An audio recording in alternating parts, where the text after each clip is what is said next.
আজ ভোরে তোমার বাড়ি গিয়েছিলাম। দেখলাম সূর্যের প্রথম আলো জানালার কাঁচ ছুঁয়ে ফিরে যাচ্ছে আকাশের কাছে। ক্ষীণ মৃদু হাওয়া তোমার বাড়িতে ঢোকার রাস্তা না পেয়ে চলে গেল অন্যদিকে। অবশ্য তোমার বাড়িটা আর আগের মতো নেই। সমস্ত বাড়ি জুড়ে রঙিন কাঁচ আর দামি দামি পাথরের কারুকার্য, যেন এক রাজপ্রাসাদ। বাড়ির পেছনে সেই বাঁশবাগানটা আর নেই। কিসের যেন একটা কারখানা হয়েছে।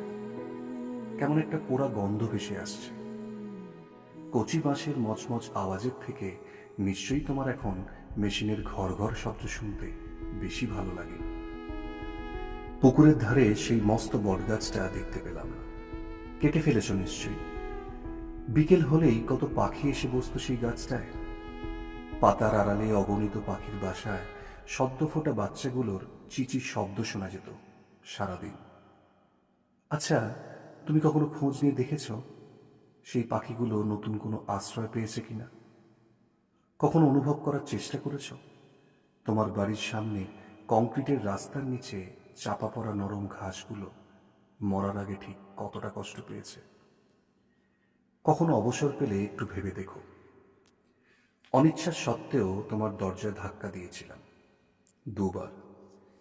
হয়তো সেই আওয়াজ কংক্রিটের দেওয়াল ভেদ করে তোমার কাছে পৌঁছাতে পারেনি।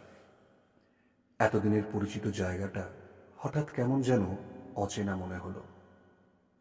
আমি ফিরে যাচ্ছি, আর হয়তো দেখা হবে না। ভালো থেকো। ইতি বসন্ত।